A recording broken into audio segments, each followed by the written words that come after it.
Now we are preparing to mount the hard drive. The hard drive.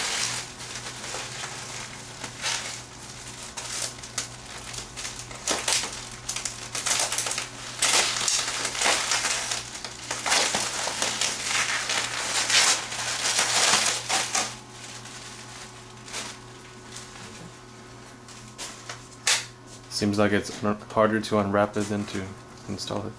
That's a good part about Newegg. They always know how to ship stuff right. They know how to protect it. Yeah. Ooh, Nice and shiny. Man. Let me zoom in. And here's some screws. Yeah, that's for the board.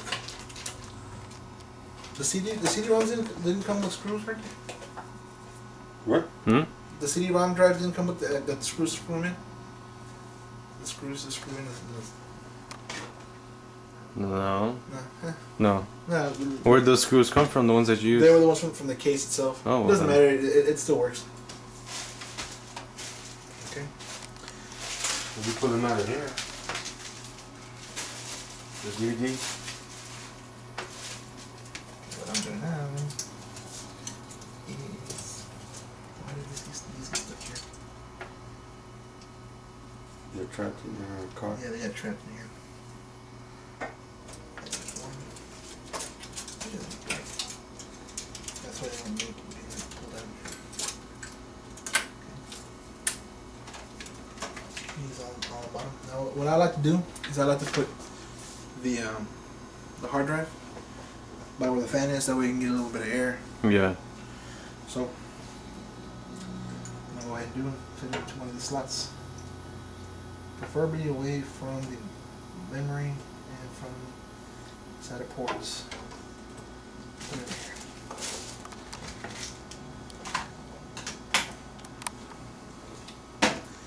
And as you can see, the hard drive sticks out a little further than the case, and it overlaps to the motherboard. Oh, it does? Yeah, so it'll still work.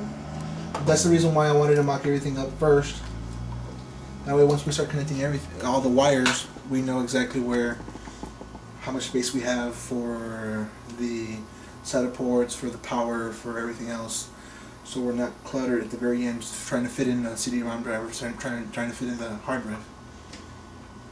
You can do it at your own pace, or your own way. I do it just the way I do it. Same one. Cool. Yeah.